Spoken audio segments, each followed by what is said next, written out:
ነብይ እዩ ጩፋ ምን ነካው? በአስቸኳይ የገንዘብ እርዳታ ያስፈልገኛል። በእነዚህ ተከታታይ ቀናቶች ገንዘብ ካልሰጣችሁኝ ቸርቹን ዘግቼ እወጣለሁ ማለቱ ተሰማ። ምንድነው ጉዱ? ምንድነው ጉዳዩ? በዝርዝር ይዘነዋል። ለዚህ ቸርች የሚሆን ገንዘብ እፈልጋለሁ። በ40 ቀን ውስጥ የፋይናንስ በር ካልተከፈተ ዘግቼ ወደ ስራ ገባለሁ። እነሱ ደስ ይበላቸው፣ እነሱ ይብሉ፣ ልጆቻቸው ይማሩ፣ እነሱ ይጠጡ፣ እነሱ ቤታቸው በግንብ ይታጠር፣ ባደገኛ አጥርጠ ሌላ ጉዳይ አይደለም። የድሃ ለቅሶና ራብ ለነሱ ጥያቄ አይደለም። በድሃ ላይ መዘበት፣ ተስፋ በቆረጡት ላይ ሞትን መመኘት አንድ ክርስቲያን መምህር ነኝ ከሚል የሚጠበቅ ነው። ዛሬ በድሃው ላብ የተንደላቀቀ ኑሮ ሊኖር ይችላል። ዛሬ የምትነዱት መኪና፣ ዛሬ የምትኖሩበት ቤት ከህዝብ ምጽዋት የተሰበሰበ ነው። በሌላ መንገድ የመጣ አይደለም። ጥቁር ጉንዳን ከያዘ አይለቅም፣ ከለቀቀም እሾኩን እዛው ትቶ ነው የሚነቅ። እጅግ አስደሳች ዜና ተሰምቷል። ታዋቂውና አንጋፋው የሙዚቃ ባለሙያ ጌታን መቀበሉ ተሰማ።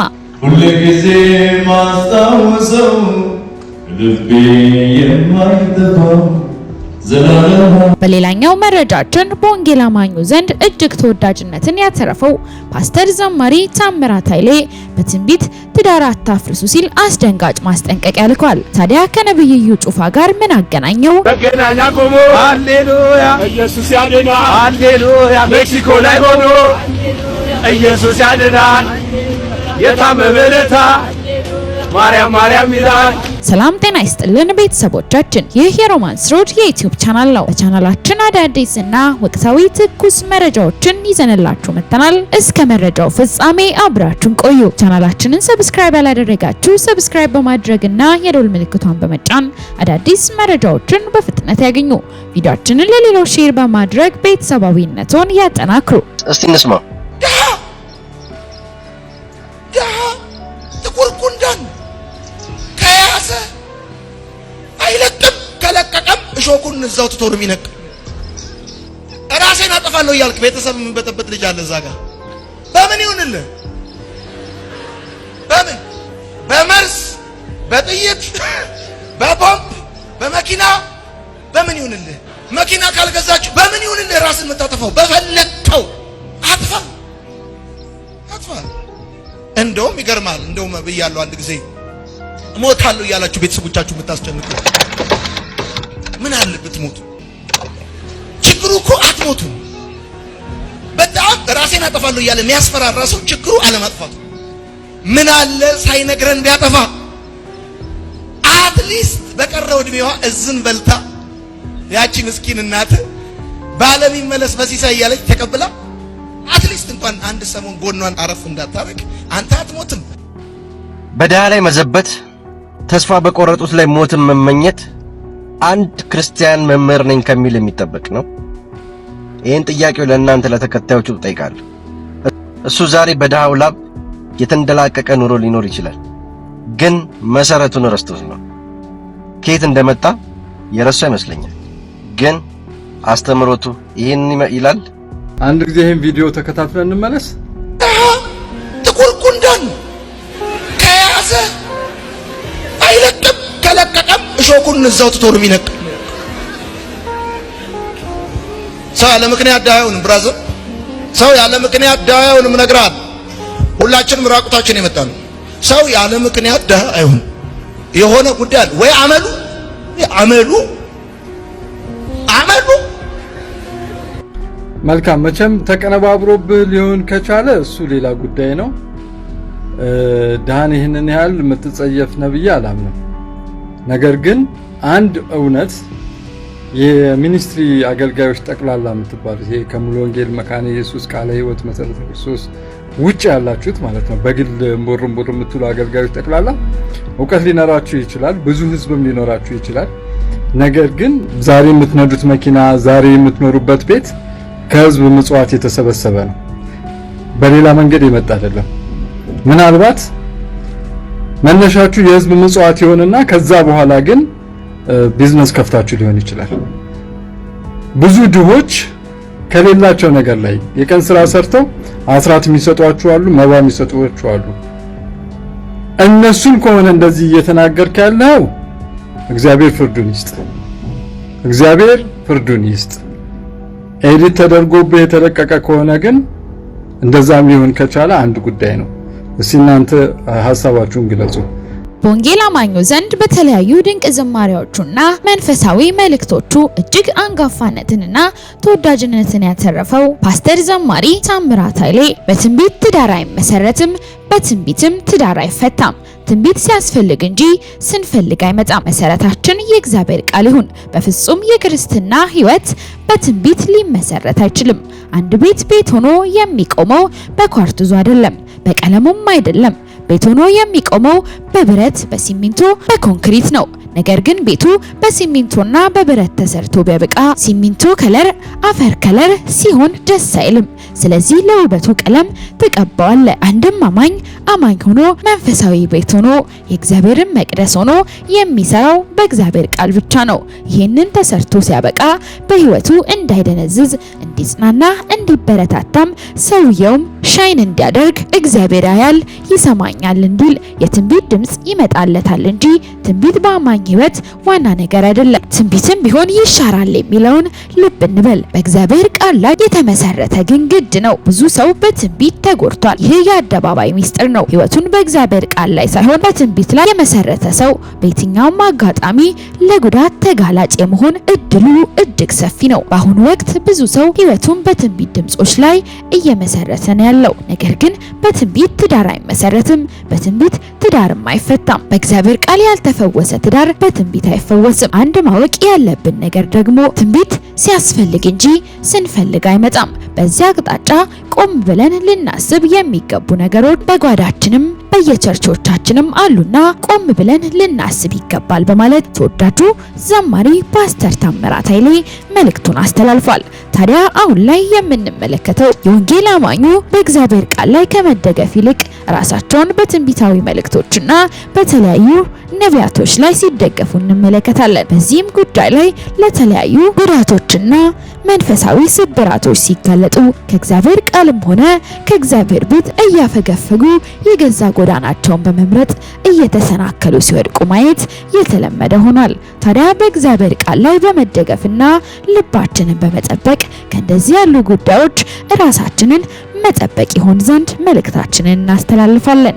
ለዚህ ቸርች የሚሆን ገንዘብ እፈልጋለሁ፣ የሚረዱኝ ሰዎችን እፈልጋለሁ። አገልጋይነ ቀብቻለሁ ምናምን እንድትለኝ አልፈልግም። እኔ መቀባተን አውቃለሁ። መቀባተን የሚያረጋግጡ መጽሐፍ ቅዱሳዊ ማስረጃዎች በላይ አሉ። አሁን የሚፈልገው ፋይናንስ በር ትከፍታለህ፣ አገልግሎትን ቀጥላለሁ። በ40 ቀን ውስጥ የፋይናንስ በር ካልተከፈተ ዘግቼ ወደ ስራ ገባለሁ። ተጨቃጨቁ። ጭቅጭቁ ልጅና አባት ነው እንጂ ዝም ብሎ በቃ ካላደረከኝ ምናምን አይደል። 28ኛው ቀን ላይ ከካናዳ አካባቢ ነው አንዲት ሴት ደወለች። ስልኬን ማኔጀሩ ጋር ነው ያስቀመጥኩት። 35 ዓመት ነው ካናዳን ምድር የቆየሁት። ነብዩን ፈልጌ ነው፣ እሱ ጸሎት ላይ ነው። ምንድነው በጣም ሲሪየስ ኬዝ ከሆነ ከጸሎት ሲወጣ ማታ ላይ አግኝቼው መናገር እችላለሁ። በጣም ሲሪየስ ነው አለች። መጥቶ ማታ ነገረኝ። ምንድነው አልኩ። እኔ ለራሴ ተስፋ ቆርጬ የሚጸልይ ሰው ነኝ። ደግሞ ከካናዳ ደወለ፣ ከአሜሪካ ደወለ። who cares? ማን ቦታ ይሰጣል? ከሰማይ ለምን አይደውልም? እኔ አሁን የሚፈልገው የእግዚአብሔር ስልክ ብቻ ነው። ፕሮፌት ይሄ ስልክ ማምለጥ የለበትም ብሎ ሲሪየስ አደረኩ። ኦኬ እንደገና 2 ሰዓት አካባቢ ደወለች። ሄሎ አልኳት። ሰላም 35 ዓመት ነው ካናዳ ምድር የኖርኩት። ያንተን ፕሮግራም በዩቲዩብ ላይ በጣም ብዙ አገልጋዮችን ካየው በኋላ አየው። ትንሽ ገንዘብ እጄ ላይ አለች፣ እሷን ለመላክ ፈልጌ ነው። እሺ ስንት? 1,500,000።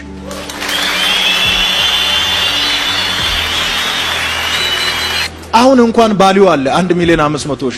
ያኔ ግን አስቡት በጣም ሄቢ ነው ለኔ። ፈራው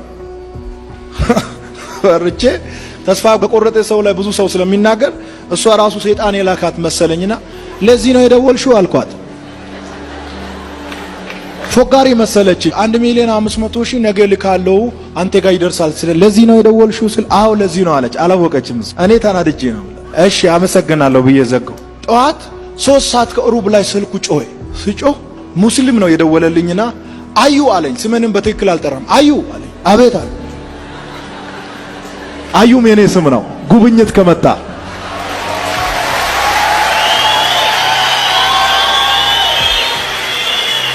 በዛን ጊዜ አየለች ብለኝ አቤት ነው የሚለው።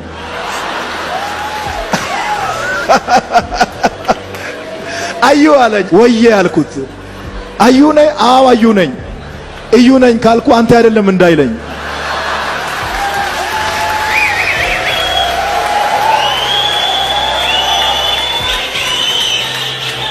አካውንት ልክ ነው ተራራራራ ይሄ አካውንት ያንተ ነው? አዎ ይሄ ያዩ ነው።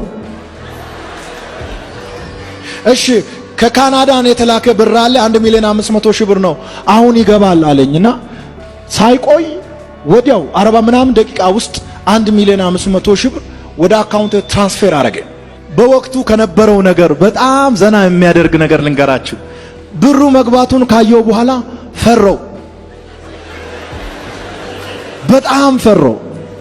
ምክንያቱም ከ100,000 አልፌ አላውቅም እና 1,500,000 ነው። ባንክ ቤቱን እጅ መስኮት ላይ ጠየቁት። አዎ አለ አለኝ።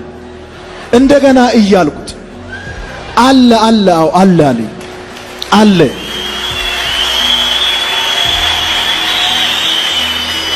ቶሎ ለሌላ ሰው ትራንስፈር አልጋልኩት።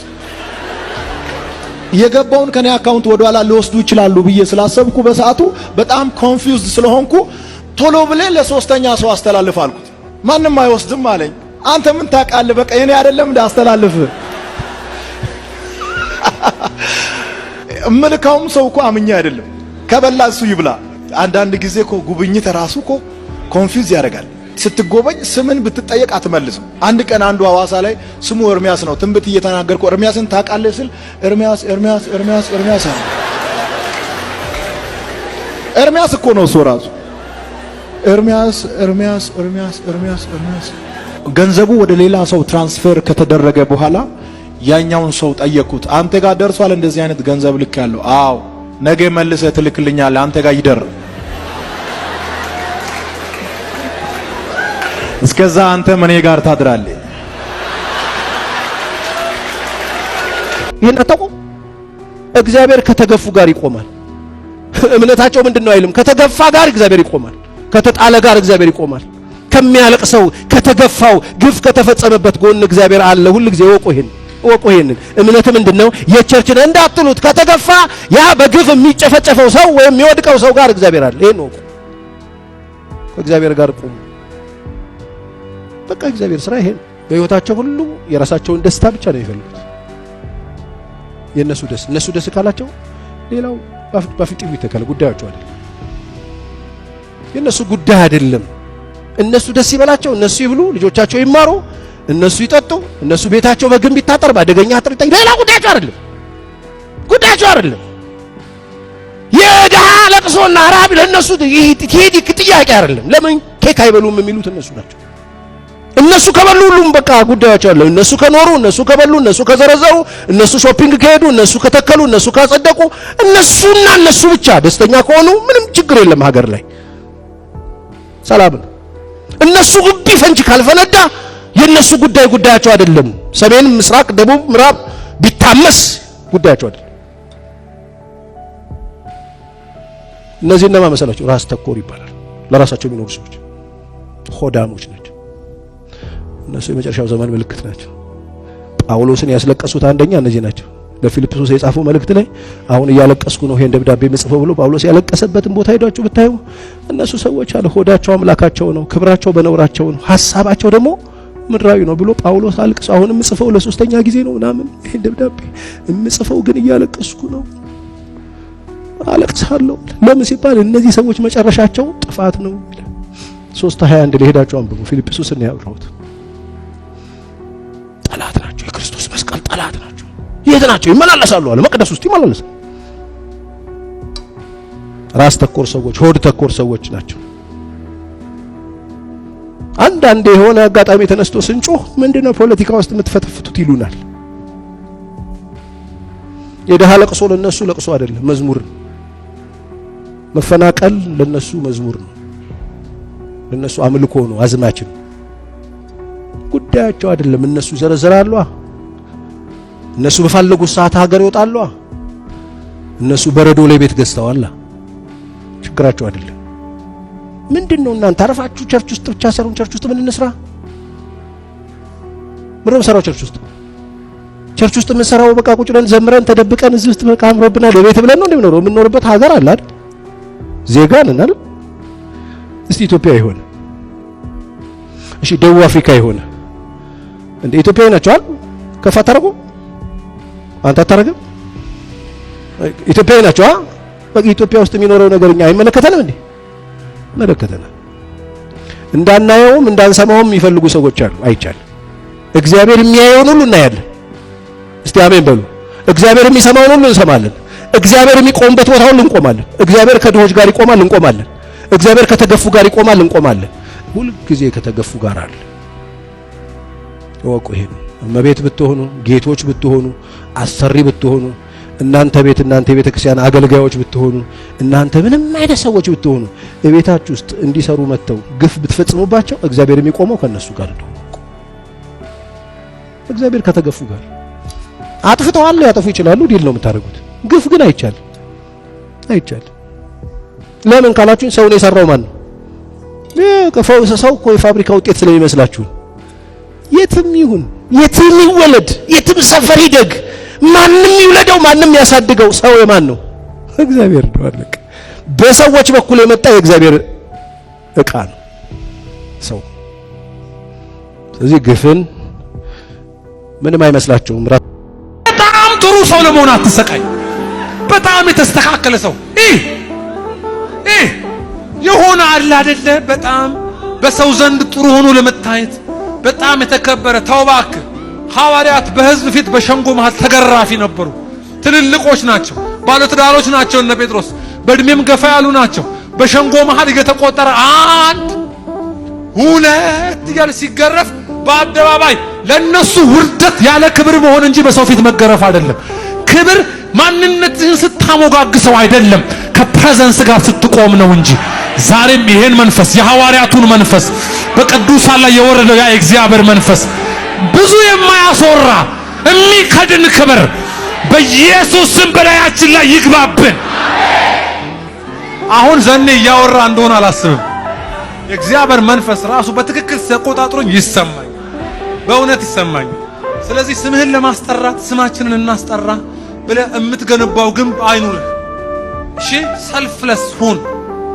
ይሰማችኋል? እናንተ አገልጋዮች ትልልቅ የምትሆኑ ስትጠፉ ነው፣ የምትኖሩ ስትጠፉ ነው፣ ከፍ የሚያረጋችሁ ስትጠፉ ነው። የሚያጠፋ ክብር፣ የሚቆጣጠር ክብር፣ እንዲህ አይነት ፈተና፣ እንዲህ አይነት ስቃይ፣ እንዲህ አይነት በሰው ዘንድ የተለየ ሰው ሆኖ ሁሉ ጊዜ ማስታወሰው ልቤ የማይጠፋው ዘላለማዊ ፍቅር አምልኮ ማደሪያህን ይምላ ዝማሬ አምልኮ ማደሪያህን ይምላ ዝማሬ ማደሪያህን ይምላ ዘላለማዊ ፍቅር አምልኮ ማደሪያህን ይምላ ዝማሬ ማደሪያህን ይምላ ለፍቅር ምላሽ ይገኛል። ሃሌሉያ አምልኮ ማደሪያህን ይምላ ዝማሬ ማደሪያህን ይምላ ለፍቅር ምላሽ ይገኛል። መገናኛ ቆሞ ሃሌሉያ ኢየሱስ ያድናል። ሃሌሉያ ሜክሲኮ ላይ ሆኖ ኢየሱስ ያድናል። የታመመ ለታ ማርያም ማርያም ይላል። ይሄም እኮ ያለው ይሄን ነው። ጤነኛ የሆነ ሰው አደባባይ ላይ ወጥቶ ኢየሱስ ያድናል ብሎ ኢየሱስ እንደሚያድን ይመሰክራል። የታመመ ለታ ግን እናንተ እንዳላችሁት ይሆናል ማለት ነው። ቪዲዮ እናንተ ጋር ይደረሰ አይደለም አይደለም? ፕሊስ ኮፒ ሊንክ አድርጉልኝ፣ አካውንቴ ጥሩ ላይ ስላልሆነ። አደባባይ ላይ ወጥቶ ኢየሱስ ያድናል ብሎ እየመሰከረ የነበረ ሰው ሲታመም ምን እንደሚሆን ነገራችሁ። ምክንያቱም የታመመ ለታ ብላችሁ አላችሁ። ከመታመሙ በፊት ነው ማለት ነው ኢየሱስ ያድናል ብሎ እየመሰከረ የነበረው። የታመመ ለታ ግን እንዳላችሁት ሆነስ። ይሄ ከባድ የሆነ መታመም ነው በራሱ መሳት አይደለም፣ አለማወቅም አይደለም። እናንተ ጋር ያለው ኢየሱስ ያድናል ብሎ የመሰከረ የነበረ ሰው ሲታመም ኢየሱስ አዳኝነቱን ክዶ ሳምባዲን ይጠራል ማለት ይሄ ራሱ መታመም፣ ሌላ ምንም ነገር አይደለም። እግዚአብሔር በልጁ በኢየሱስ ይፈውሳችሁ። ኢየሱስ ላይ ያላችሁ ጥላቻ በዚህ ልክ ነው። እንወደዋለን ትላላችሁ፣ መጣችሁ ደግሞ ያሳዝናል። እግዚአብሔር ብርሃኑን ያብራላችሁ። እስኪ ዛሬ ፕሮቴስታንት ወንድሞችን አንድ ጥያቄ ልጠይቃችሁ። እስኪ ለምንድን ነው ክርስቲያን የማትሆኑበት ዋነኛ ምክንያታችሁ? ወደ ብርሃኑ የማትመጡበት ዋነኛ ሪዝናችሁ ምንድነው? እስኪ አስቀምጡልኝ። እኛ ኦርቶዶክስ ክርስቲያን መሆን አንፈልግም የምትሉበት ወይም ደግሞ ወደ ክርስትና ወደ ኢየሱስ አካልነት ወደ ብርሃን የማትመጡበትን እስኪ አንድ ምክንያት ታስቀምጡልኝ ትችላላችሁ? እሺ ወንድማችን ኦርቶዶክስ የማትሆኑበትን ምክንያት በብርሃን የማትመላለሱበትን ምክንያት አንድ ሁለት አስቀምጡ ብሏል። እኛም እናስቀምጣለን። ስለዚህ ከእናንተ የሚጠበቀው በደንብ ኮፒ ሊንክ እና ሪፖስት ማድረግ ነው። በመጀመሪያ ኦርቶዶክስ የማንሆንበት ምክንያት የእግዚአብሔርን ቃል ጠምዝዘው ለፍጡራን ስለሚሰጡ፣ ይህም በማስረጃ አሳያችኋለሁ። ቤተክርስቲያኗ ሥርዓተ ቅዳሴ እንዳላት ይታወቃል። 14 አይነት ቅዳሴ አላት። በቅዳሴዎች መካከል ደግሞ ምስባክ አለ። ምስባኩ ከ1 እስከ 30 ያሉትን መባል ያለባቸውን ትእዛዝ ይሰጣል። አንዱን ምስባክ እንመልከት። መሰረታቲያ ውስጥ አድባር ቅዱሳን ይባላል። ይህ የተወሰደው ከመዝሙረ ዳዊት ምዕራፍ 87 ቁጥር 1 ላይ ነው። መሰረቶቹ በተቀደሱ ተራሮች ናቸው ተብሎ የተነገረው በወንድ አንቀጽ ነው። እዚህ ጋር መሰረታቲያ ውስጥ አድባር ቅዱሳን ደግሞ የሚባለው በሴት አንቀጽ ለማርያም ተደርጎላት ነው። ስለዚህ ይህ በእግዚአብሔር ሐሳብ ላይ ከፍ ከፍ ማለት ነው፣ ወይም እግዚአብሔርን እንደመናቅ የእግዚአብሔርን ቃል እንደማቃለል ይቆጠራል። እንደ እግዚአብሔር ቃል ስላልሆነ ኦርቶዶክስ አንሆንም። አሁንም ከቅዳሴው ሥርዓት ሳንወጣ ጎሳ ልቤ ቃል ሰናዬ ይላሉ። ይህ የተወሰደው ከመዝሙረ ዳዊት ምዕራፍ 45 ቁጥር 1 ላይ ነው። ልቦናዬ መልካም ነገር አፈለቀ፣ እኔም ስራዬን ለንጉሥ እናገራለሁ ይላል። አሁን ስራዬን ለንጉሥ እናገራለሁ ተብሎ በወንድ አንቀጽ ተቀምጧል። እዚህ ጋር ደግሞ እየተነገረ ያለው ጎሳ ልቤ ቃል ሰናዬ ለማርያም ቅዳሴ ነው። ቅዳሴውን በማስረዘም ሳይሆን በማሳጠር በዚህ እየተባለ ለማርያም ምስጋና ይቀርብላታል። ይህም እንደ እግዚአብሔር ቃል ሲታይ ትክክል አይደለም። ሌላው ቅዳሴ ሊገቡ ሲሉ ከቤተልሔም ወደ ቤተ መቅደስ ካህናቶቹ ሲሄዱ ምን ይላሉ? ሁሉ ዘገብራ ለጽድቅ ጻድቅ ውእቱ ዘያከብር ሰንበተ ይባላል። አሁን መጽሐፍ ደግሞ የሚናገረው ሰው የሚያምነው ሰው የሚጸድቀው በክርስቶስ ኢየሱስ በሞተለት ጌታ በራስ ቅል ኮረብታ ላይ እርቃኑን የተሰቀለውን እንደ ጀንዲር የተወጠረውን ከእግዚአብሔር ዘንድ የተላከው መድኃኒታችንን በልቡ አምኖ በአፉ ሲመሰክር እንደሚድን እንደሚጸድቅ መጽሐፍ ቅዱስ ያስረዳናል። እዚህ ጋር ደግሞ ሥርዓተ ቅዳሴው ላይ ምን ይባላል? ሰው የሚጸድቀው ሰንበትን ሲያከብር ነው ይላል። ታዲያ ኦርቶዶክስ እንሁን? ክርስቶስን ትተን ሰንበትን እናከብር? አማናዊ ሰንበት ኢየሱስ ክርስቶስ ነው። ሌላው በጣም የሚዘገንንና የሚያጸይፍ ተግባር መጽሐፈ ዚቅ የሚባል ላይ አለ። እሱ ምን እንደሚል አሳያችኋለሁ። የህዳር ኪዳነ ምሕረት ዚቅ ነው። እኔ ፈጥሬ ያመጣሁት ሳይሆን በቤተ ክርስቲያኑ አትሮንስ ላይ ተቀምጦ ካህናቶቹ በቅኔ መዋዕት ውስጥ የሚያዜሙት ነው። ምን ይላሉ? ፈጽሞ ልዩነት አላደረገም። አይሁዳዊ የለም፣ አህዛብ የለም። ያመነ የማርያምን ስም የጠራ ሁሉ ይድናል፣ የዘላለም ሕይወትን ያገኛል። እየሰማችሁ ነው። ያመነ የማርያምን ስም የጠራ ሁሉ ይድናል ይላል። ታዲያ ኦርቶዶክስ እንሁን? በፍጹም አናደርገውም። ኢየሱስ ክርስቶስን አግዳሚ ላይ አስቀምጠን ደባል ሰተነው አናከብረው። እሱ ከፍ ያለ ንጉሥ ነው። በአብ ቀኝ የከበረ ነው። በአብ ቀኝ የተቀመጠ ነው። ከስሞች ሁሉ በላይ ነው። እግዚአብሔር ያለ ከፍ ከፍ ያደረገው ኢየሱስ ይባላል። ስለዛ የሴት አምላክ አናመልክም። ኦርቶዶክስ የማንሆንባቸው ምክንያቶች መካከል አንዱ ይህ ነው። አንድ ልጨምርላችሁና አበቃለሁ። እመቤታችን ማርያም ከኛ ጋር ሳለች የሚችለን የለም የሚናገረንም የለም፣ መድኃኒታችን እርሷን እንሰብካለን። የካቲት ባታ ዚቅ። በእውነት ክርስቶስን እየናቁ ሴት ማክበር ማለት በጣም የሚያጸይፍ ነው። ሐዋርያዊ ቅብብሎሽ እያሉ የሚነግሩን ኑ ወደ ብርሃኑ ተመላሱ ብለው የሚጠቁሙን ወደዚህ ጨለማ ሕይወት እንደሆነ ሁላችሁም ልብ እንድትሉ በጌታ ፍቅር አሳስባለሁ። ስለዚህ አንድ ሁለቱን አቀረብኩ እንጂ በጣም ብዙ ነገሮች አሉ። ከአውደ ምሕረቱ ጀምሮ፣ ከቅኔ ማለቱ ጀምሮ፣ ከቅድስቱ ጀምሮ፣ ከመቅደሱ ጀምሮ፣ ከቤተልሔሙ ጀምሮ ኦርቶዶክስን ብንፈትሻት እንደ እግዚአብሔር ቃል ቴቄናት። ይህ ማለት ምን ማለት ነው?